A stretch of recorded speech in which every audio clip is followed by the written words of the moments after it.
Hi everybody, Mike Beer here. We're going to kick off Thursday's card at the Big A. Race number 1 is going to be your Thursday DRF Race of the Day. It is a New York bred maiden special weight event going 6 furlongs for 2-year-olds, a field of 6. Let's throw the field up there right now.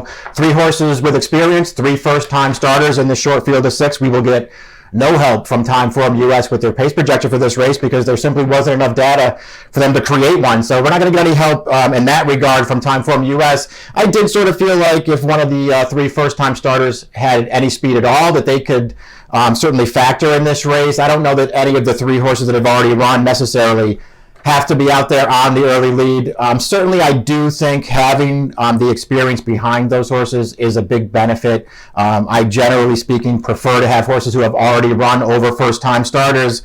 I guess the slight difference here is that all of these 3 horses with experience, they've all won more than once. So I feel like you have a little bit more of an idea of what they are and perhaps what they could turn out to be. I'm not suggesting they're made horses yet, but I don't know how much improvement I'm expecting from any of these horses in this race. Not that they necessarily have to improve much to factor in this race. Since there's not that much to talk about, let's just run this field down in post position order really quickly. Number 1 is 42 Ace. I think he's a little interested in this race. I don't necessarily feel like he has to take a ton of money in here. And I feel like he's run okay in his races. He debuted at Saratoga in an off-the-turf race. He was entered main track only that day. He really didn't factor. But I thought he took a pretty big step forward in his second career start. He earned a 58 buyer while finishing second. And I just thought that was a pretty good field. Blue Gator, the horse that won that race, would return, go up to Finger Lakes, win the New York Breeders' Futurity with a 73 buyer speed figure. The horse that 42 Ace outfinished for second in that race, Storm Shooter, that was a Todd Pletcher first-time starter. He was a 3-5 favorite in there. 42 Ace outfinished him for second. Storm Shooter would come back. He would also win his next start. So I think 42 Ace ran in a pretty live race there, and I thought he ran pretty well. Also, he came back. He's had one more start since then, his third career start last month at Belmont. He ran fine. Maybe he didn't run quite as well as he had one start prior, but he ran fine in that race. It was a situation where he kept up close. He had to come around wide to the stretch. The winner, who was a first-time starter, got through on the inside, and that winner of that race actually looks like he could be pretty good as well. I'm not suggesting 42 Ace was going to win that race with a different trip, but he did have to come around wide while the winner got through inside. I thought this horse ran fine, and I have no problem with anybody who likes him at a price in this race. The number 2 is one of the first-time starters, Big Brown Shoes. He's by Big Brown. He is out of a dam who's already dropped 2 multiple winners, so there are things to like as far as his pedigree goes. He breezed a bullet 5 furlongs on the way into this just 5 days ago, and he debuts for a very good trainer, and Charlie Baker. Charlie does good work with all of his horses, and he's fine with first-time starters. Over the last 5 years, you can look this up in Formulator since this is the race of the day, 2-year-old first-time starters in sprint races, 6 for 41, 15% winners, the ROI $2.28. So these horses are paying over $13 when they win. It feels like Big Brown Shoes could be a price in that kind of range, at least in this spot. Number 3, Hangout, is another first-time starter. He's trained by David Donk. Dave Donk, he's not one of the guys that I think you expect his horses to fight a really big first time out, but he can win with a first-time starter for sure. And this colt, more than anything else, what I think you would like about him is that he's by Upstart. Upstart is a new sire who is off to a great start with his first crop of runners. 8 debut winners already from his first crop. His juvenile first-time starters are winning at a 19% clip, so you just sort of expect these horses to be able to run a little bit.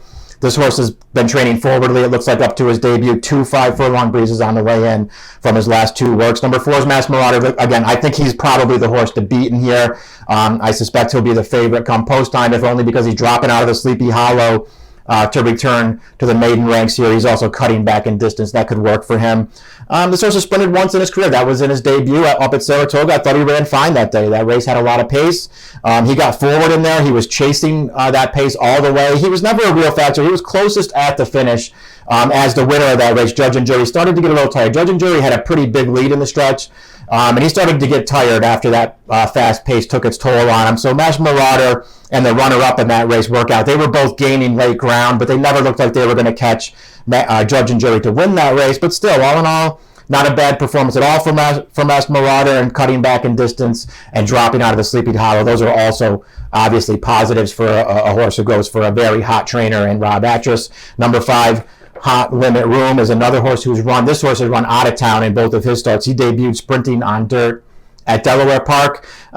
He didn't run great, didn't run poorly. I thought he looked green in that race, off the pace from the start, over towards the inside behind horses. He didn't look like he liked taking the kickback that much, so he was a little bit green in there. He got clear in the stretch. He just sort of finished evenly. He was no threat in there. It's worth pointing out that the winner of that race did come from way out of it, so it's not a race where High Limit Room was compromised by not having speed, because the winner came from behind him to win. But he just looked green to me in that race. He did improve in his next start. That was at Laurel Park, sprinting on the turf. That was yielding turf as well. He had an outside post. He was bumped at the start. But he also improved. He showed a lot more speed in that race. He contested the pace around the turn. He was the first one to get tired in the stretch, and he settled for third. All in all, though, it was a step in the right direction for him. Now, maybe it was just because he's meant for turf all along, and the turf is what moved him up. He is by Cantheros out of a Stormy Atlantic mare. It's possible that the turf was responsible for his improvement, but I just feel like maybe he needed his first start, and I'm not, willing to just write him off as a turf horse at this point. He will face New York breds for the first time on Thursday. The 6 is Uno, a first-time starter trained by Todd Pletcher. We can put the picks up there now because this is going to be my pick in the race, Uno. I put him on top. I'm not going to sit here and say that I love him. But he's just sort of an interesting horse in this kind of a field. He's by Lauban, who's actually off to a pretty good start as a sire. I do think the Laubans are better when they get to stretch out in distance, so maybe that will be the case for Uno. Maybe he'll want more ground to work with. But I like some of this horse's works. It feels like he's training very forwardly for Todd Pletcher. He was purchased for $255,000 back in July, and he was purchased after breezing a bullet at Ocala and 9-4. So it feels like he has some speed, and I just felt like this was the kind of race where if a first-time starter could show some speed, it could really play to their advantage, because I feel like any fast first-time starter could make the lead and outrun the experienced horses. That's what I was banking on with Uno. It doesn't hurt to have Pletcher in your corner. He's also drawn to a nice outside post. I put him on top. I don't love him. I'm not expecting him to be some kind of great price in here, but I just didn't really love anyone else in the race. Although I do feel like it's a fairly wide open event. I think some of the horses at bigger prices could actually run pretty well in here. I'm on 6-3, 4-1 for Thursday's DRF race of the day. Don't forget, it's the opener at Aqueduct, so you got to get there early. The approximate post time for race number 1 at Aqueduct on Thursday is 12:20 Eastern time. Good luck.